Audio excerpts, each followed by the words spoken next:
How's that going? What are your next steps? Yeah, I'll say that story has started to shift. Before I came to this event, I was at a major regional broker-dealer financial advisor event. They managed about $500 billion in assets. I had 5 times the number of questions about Ethereum than I had at any conference before that. And the reason was the things you were saying. People are wondering, how do I invest in stablecoins? How do I invest in tokenization? I think as they start to knit that together with what that means, from looking down chain beyond Bitcoin, we're going to see some diversification beyond Bitcoin.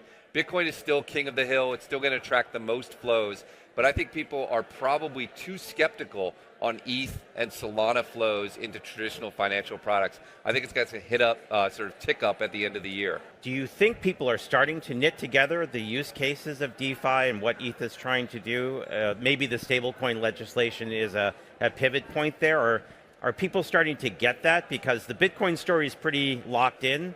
The growth story is still a bit ethereal, to use right? Yeah. I think they're starting to, but I don't think we're there yet, right? I think that you need to knit together a few positive stories, and you really need to see the inflection.